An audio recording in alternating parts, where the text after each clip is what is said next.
특별 생터 기도의 둘째 날입니다. 또 날이 갈수록 우리가 더 말씀 가운데로 또 기도 가운데로 또 하나님의 뜻 가운데로 나아가는 이 새벽을 깨우고 나오신 우리 한생교회 성도 여러분 한 분 한 분 또 우리 교회가 되어지기를 정말 주님의 이름으로 축복합니다.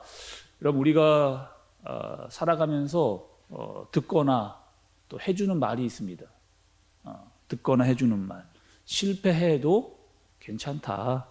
또 성공뿐인 인생은 없다. 또 실패에도 가장 많은 이야기를 듣는 말 중에 하나는 무엇이냐? 실패는 성공의 어머니다. 뭐 이런 얘기를 내가 정말 힘들고 어려울 때 들었거나 또 정말 힘든 사람, 실패해서 힘든 사람에게 해주거나 뭐 그런 경우가 가끔 우리에게 있죠. 이런 말뜻은 이런 의미를 가지고 있습니다. 실패해도 다시 일어나면 되니까 힘을 내라. 이런 뜻을 가지고 있는 거죠. 오늘 이 자리에 나오신 여러분들 또 저와 여러분들 이 땅을 살면서 우리는 다 한 번씩 실패를 적어도 한 번쯤은 다 실패를 경험했던 아픔을 경험했던 그런 분들이잖아요. 여러분 실패를 당하셨을 때 마음이 어떠셨어요? 내가 실패하고 정말 힘들고 어려웠을 때 어떤 마음이 드셨습니까? 그 일만 생각하면 지금도 마음이 잘 감당이 안 되는 거죠.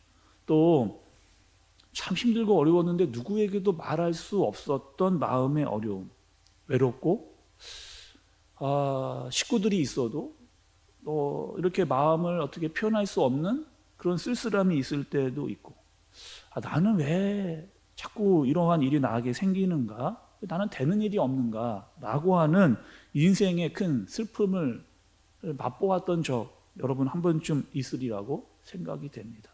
오늘 말씀도 보면 자신의 인생에서 큰 실패와 상처를 경험했던 한 사람이 등장을 하게 됩니다.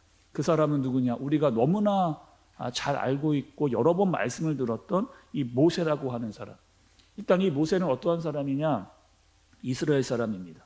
이스라엘 사람이고 태어날 때 이미 죽을 고비, 이미 태어날 때부터 참 힘든 인생을 시작했던 사람이 바로 이 모세라고 하는 사람이죠. 자라나 보니까 이 사람이 왕자가 되어 있는 겁니다. 애굽의 공주의 아들로 자라는 거죠. 또 시브리서의 말씀을 보니까 시브리서 11장을 보면 이렇게 모세에 대해서 이야기를 하고 있습니다.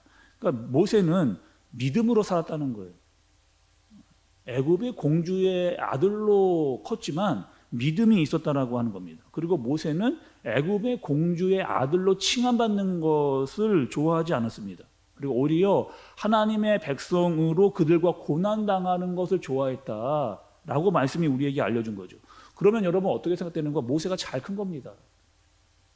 애굽에서 애굽의 왕자로 자랐지만 제대로 믿음을 가지고 모세가 자라난 거예요. 그리고 40년 동안 애굽에서 누릴 수 있는 모든 것들을 다 누리면서 괜찮게 살아간 겁니다. 특히 애굽이라고 하는 나라는 그 시대의 최고의 강대국이었어요. 모든 뛰어난 학문을 다 배우면서 최고의 엘리트 코스만을 밟으면서 스펙이 장난이 아닌 사람으로 모세가 40년을 살았습니다. 여러분 어떤 생각이 드세요? 하나님께서 모세를 쓰시기에 딱 좋은 때 아닙니까? 40년 동안 많은 것을 보고 배우고 자랐고 믿음도 다 준비가 되어 있고 하나님 그때 모세가 정말 괜찮을 때 모든 것이 다 준비가 되어 있는 것 같은 그때 하나님 그 사람을 좀 쓰시면 얼마나 좋은 거예요. 모든 것이 다 갖춰져 있는 것 같은 그런 상황인데 거기다가 나의 안일만 추구하지 않았습니다.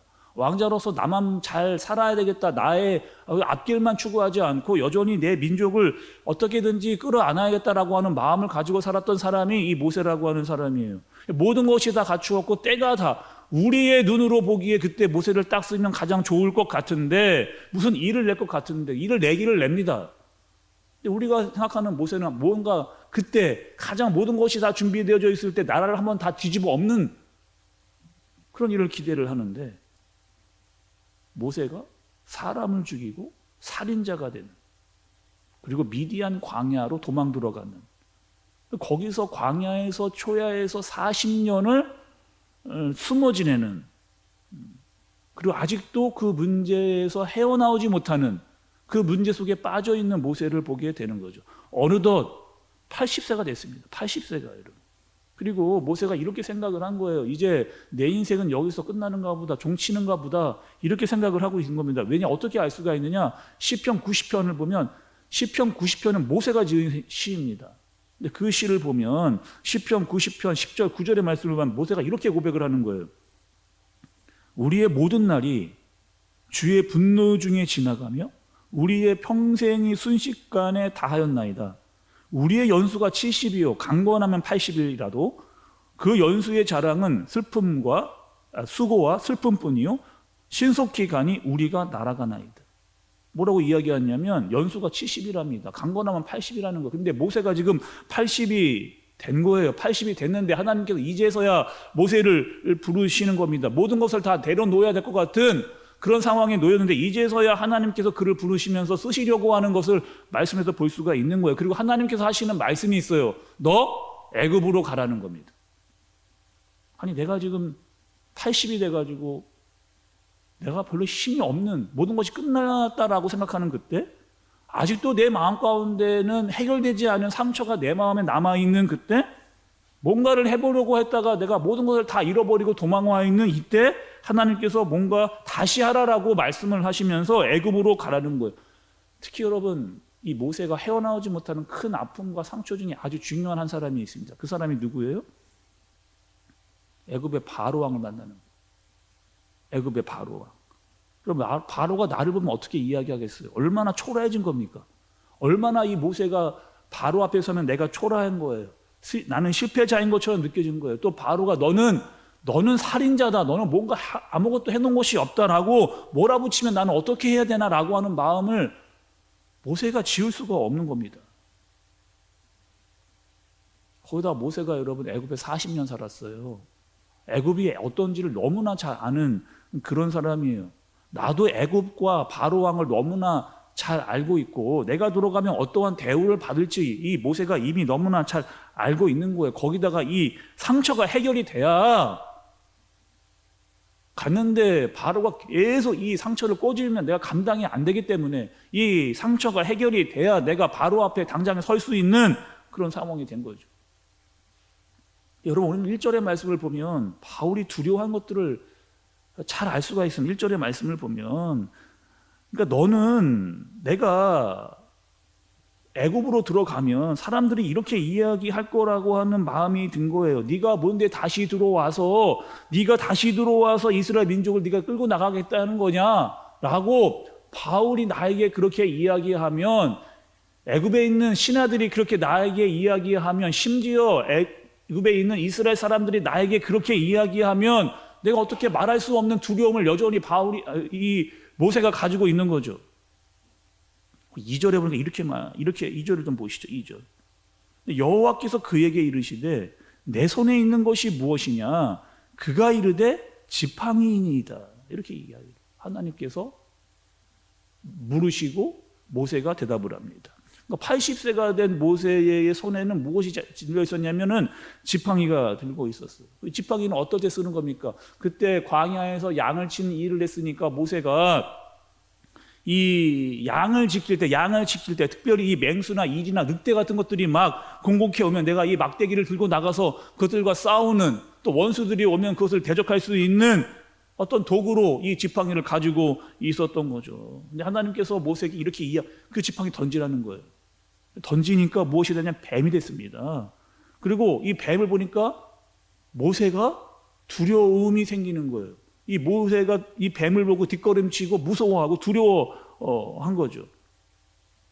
왜요? 뱀이 나에게 달려들까 봐, 나를 해할까 봐 두려운 마음이 모세에게 있는 겁니다. 근데 하나님께서 다시 어떻게 하는 거야? 그 지팡이를 잡으라라고 이야기해서 모세가 뱀의 꼬리를 붙잡았더니 다시 지팡이가 되는 그런 하나님의 기적과 능력을 모세가 경험하는 순간인 거죠. 이게 뭔가요, 여러분? 내가 두려워하고 있는데 그것을 잡으면 내가 능력을 행하겠다라고 하는 말씀을 하나님께서 해주시는 거예요. 지금까지 네가 가지고 있었던 상처, 그거 가지고 있었는데 내가 말씀을 하니까 너는 그 지팡이를 들고 걱정하지 말고 가라는 거예요. 내가 능력을 내가 행할 테니까 너는 그 지팡이를 들고 가라라고 이야기를 한 겁니다. 네가 상처와 실패가 있는데 모세를 너의 손에 붙일 때니까 애굽으로 들어가라는 거예요. 하나님께서. 지금까지 지팡이는요, 단지 양을 치는 용도로만 사용되었던 도구입니다. 근데 하나님께서 이 지팡이를 들고 바로를 만나라고 말씀을 하시는 거예요. 그래서 여러분 그 출애굽기를 계속 읽어보면 이 모세의 지팡이가 언제 쓰이는 게 되는지 여러분 잘 아시잖아요. 이 모세가 지팡이를 언제 씁니까? 특별히 이 홍해를 가를 때 앞에는 홍해가 있고요, 뒤에는 애굽의 군사들이 쫓아오는 절대절명의 위기의 순간에 하나님께서 그 홍해 앞에서 어떻게 하라는 거예요? 그 지팡이를 들고 서로 서서 홍해를 가르라고 할 때 사용됐던 것이 뭐예요? 이 지팡이입니다. 모세가 애굽에 있을 때, 애굽에 들어가서 10가지 재앙을 내릴 때 그 재앙을 앞에서 그 재앙을 행하라고 칠 때 사용되었던 게 이 막대기예요. 출애굽을 했습니다. 출애굽에서 물이 없어서 이스라엘 사람들이 아우성을 치고 있어요. 우리를 죽이려고 여기를 데리고 나왔느냐 이야기할 때 반석을 치라 했던 그 도구가 바로 이 지팡이였습니다. 그러니까 이 지팡이는 하나님의 능력을 행했던 지팡이가 된 거죠. 광야에 있을 때도 지팡이는 모세가 들고 있었고 애굽에 들어갔을 때도 이 지팡이를 들고 있었습니다. 그리고 출애굽을 했을 때에도 모세는 이 지팡이를 들고 있었어요. 하나님께서 모세를 부르셨을 때, 부름을 받았을 때 지팡이를 들고 있었고, 사명을 감당할 때도 지팡이를 들고 있었고, 애굽으로 들어가 나의 두려움과 나의 상처와 실패를 마주할 때도 이 지팡이를 들고 있었습니다. 항상 모세는 이 지팡이를 몸에 지니고 있었고, 그 지팡이를 가지고 능력을 행했고, 이것을 가지고 하나님께서 들어가라라고 하는 말씀에 모세가 순종한 거예요. 저는 이 지팡이를 잘 보다 보니까, 말씀을 묵상하면서 준비하면서 보니까 이 지팡이가 뭘로 보이냐면 하나님의 말씀으로 보이는 겁니다. 하나님의 말씀을 붙잡으라고 이야기하는 하나님의 음성을 모세가 듣는 거예요. 나는 할 수가 없는데, 나는 부족하다고 자꾸 이야기하는데, 나는 애굽에 들어갈 수 없다, 나는 실패한 사람이고 나는 마음에 상처가 있는 사람이다 라고 이야기하는데, 하나님은 붙잡으라고 이야기합니다. 뭘요? 하나님의 말씀을 붙잡고 네가 실패한 자리, 네가 상처를 받았던 그 자리, 그 애굽으로 다시 들어가라. 두려워하지 말고 모세야 들어가라. 내가 주는 지팡이를 들고 그 애굽으로 들어가라는 거예요. 너 언제까지 바로를 두려워하면서 피해 다닐 거냐? 내가 너에게 지팡이를 줄 테니까 이 말씀을 붙들고 너는 애굽으로 들어가라. 말씀을 하시는 거예요. 우리는 여러분 특세를 통해서 계속해 말씀을 듣고 있어요. 어떤 말씀이에요? 소명과 사명에 대한. 소명은 부르심을 받는 겁니다. 사명은 하나님의 해야 할 일들을 받는, 소명과 사명에 대해서 말씀을 듣고 있어요. 어제는 여러분 우리가 무슨 말씀을 들은 거예요? 아브라함에 대해서 들었습니다. 아브라함도 소명 받았어요. 하나님이 부르셨습니다. 갈대아 우르에서 하나님께서 그를 부르셨어요.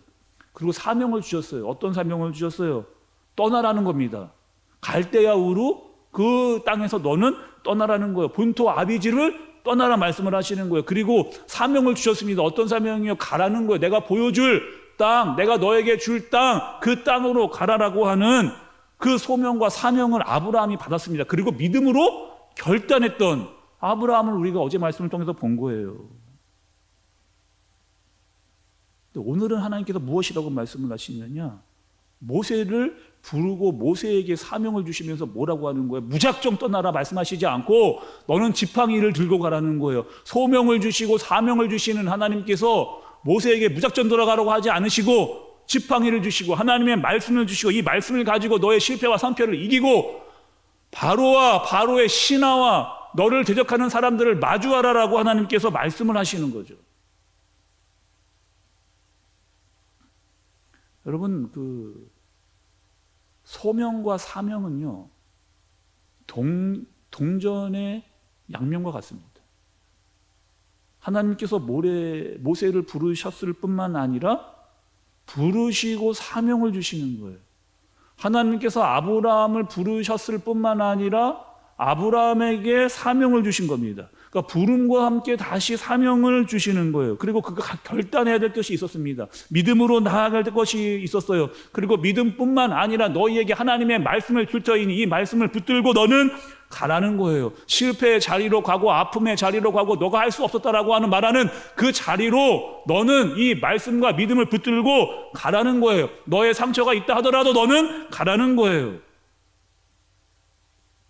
지금까지 너는 애굽에서 애굽의 왕자로 네가 뭐 해보려고 네 생각대로 살았던 그런 사람이었잖아요. 충분히 애굽에서 많이 힘들어했다는 거예요. 숨어 있었던 거예요. 그리고 너의 인생의 후반부에 이제 끝이 났다라고 그렇게 생각을 하고 있었던 그 모세에게 하나님께서는 이제 더 이상 너의 힘과 너의 생각과 너의 육체적 힘을 의지하지 말고 하나님의 말씀을 붙들고 의지해서 너가 실패하고 너가 상처를 받았던 그 애굽으로 다시 돌아가라 라고 다시 소명과 사명을 주시는 하나님을 모세가 만나는 거죠. 여러분, 우리가 이 땅을 살면서 소명을 다 받았잖아요. 여러분, 이 자리에 앉아 계신 분들은 다 소명을 받은 분들이에요. 하나님께서 다 여러분 부르셨습니다. 이 자리에 오신 것도 여러분 하나님이 부르신 거예요. 근데 내가 사명을 잊어버릴 때가 있잖아요. 왜요? 나의 크고 작은 상처와 아픔 때문에, 아직도 해결되지 않은 나의 아픔 때문에, 뭔가 해보려고 하는데 아직도 실패하고 상처가 내 마음에 남아있는 나 때문에, 하나님이 나에게 사명을 주셨는데 아직도 나는 못하겠다라고 이야기하는 우리들에게 하나님께서 다시 무엇이라고 이야기하는 거예요? 그 상처와 아픔에 계속해서 피해 도망다니지 말고 하나님의 말씀을 붙들고 그 상처와 아픔의 자리에서 사명의 자리로 나와라. 하나님이 모세를 부르시는 거예요. 우리를 부르시는 거예요. 그리고 나의 말에 순종해서 너는 그 문제를 마주하라는 거예요. 바로를 상대하고 바로의 신하들을 두려워하지 말고 상대하라는 거예요. 애굽에 들어갔는데 니까짓 게 뭔데? 다시 굴러 들어와서 네가 뭔가를 해보려고 하고 너를 비방하는 사람들 앞에서 너는 너를 의지하지 말고 하나님의 말씀을 붙잡고 들어가 하나님의 능력을 행하라. 혹여나 오늘 이 시간 여기 나오신 여러분들 중에 아직도 내 마음에 남아있는 상처와 아픔이 있는 분들이 있습니까? 다시 사명을 감당하려고 하는데 자꾸 그 슬픔과 아픔과 실패가 나의 마음을 붙잡아서 나의 발목을 붙잡고 힘들어하는 분들 있어요? 내 마음대로 뭔가 해보려고 했다가 뭐든지 다 망한 것 같아서 광야로 스며들어가서 마음이 아직도 피폐해 있는 분들 있냐는 거예요. 내 나이가 이렇게 많이 먹었는데 이제 내가 뭘 하겠느냐 자포자기하게 계신 분 있냐는 거예요. 이 새벽 하나님께서 모세를 부르실 뿐만 아니라 우리에게 부르십니다. 우리를 부르시고 우리에게 다시 사명을 주시는 거예요. 하나님의 지팡이를 붙들고 너는 들어가라는 겁니다. 하나님께서 우리에게 다시 사명을 주시는 거예요. 우리 교회는요, 사명을 붙잡고 나갈 겁니다. 한샘교회는요, 우리에게 주신 하나님의 사명을 붙들고 나갈 거예요. 한 해 동안 그리스도의 몸된 교회를 세우려고 예수님께서 이 땅에서 하셨던 그 일들을 우리가 하기 위해서 하나님께서 우리를 부르셨으니 우리에게 맡기신 사명을 감당할 겁니다. 근데 여전히 나는 실패와 아픔 때문에 주저하고 나는 못하겠다, 나는 힘들다, 나는 아직도 나는 못 일어나겠다라고 하는 여러분들에게 혹여나 그 두려움과 아픔이 있는 분이 있다라고 한다면 하나님께서 우리에게 오늘 말씀하시는 거예요. 그 지팡이를 잡으라는 겁니다. 하나님의 말씀을 붙잡으라고 이야기하는 겁니다. 더 이상 아파하고 힘들어만 하지 말고 하나님의 능력을 붙잡고 일어서라, 부름과 사명에 응답하라 라고 하나님께서 말씀을 하시는 거죠. 여러분, 우리에게 특세를 주신 이유가 있잖아요. 우리 특세를 주신 이유가 있잖아요. 소명받고 끝나지 말라는 겁니다. 다시 사명의 자리로 나오라는 거예요. 여러분의 아픔과 상처의 자리로 다시 돌아가라는 거예요. 근데 어떻게 돌아가라? 무작정 돌아가지 말고 너의 지팡이를 붙잡고 너의 말씀을 붙잡고 다시 믿음으로 하나님의 사명의 자리로 돌아가라고 말씀하시는 그 말씀에 순종하는 저와 여러분, 그 말씀을 붙잡고 나아가는 2022년도 그리고 특세가 되어지기를 예수님의 이름으로 축복합니다. 기도합니다. 하나님 아버지, 오늘 말씀을 통해서 우리가 실패와 아픔의 자리에서도 주님을 바라보게 하여 주옵소서. 하나님께서 그곳으로 보내실 때에는 그냥 보내시지 않으시고 하나님의 지팡이를 붙잡고 나가라고 하셨는데 하나님의 말씀을 붙잡고 다시 사명의 자리로 일어설 수 있도록 주저앉아 있었는데 힘들어하고 있었는데 다시 사명을 붙잡고 일어설 수 있는 우리 모두가 되게 하여 주옵소서. 하나님, 이 특세가 하나님의 말씀을 붙잡고 다시 일어나서 하나님의 사명을 감당할 수 있는 능력을 경험하는 우리 모두가 되어줄 수 있는 시간 되게 하여 주시고 우리 한샘교회 되어지도록 주님께서 우리를 사용하여 주시옵소서. 예수님의 이름으로 기도드리옵나이다. 아멘.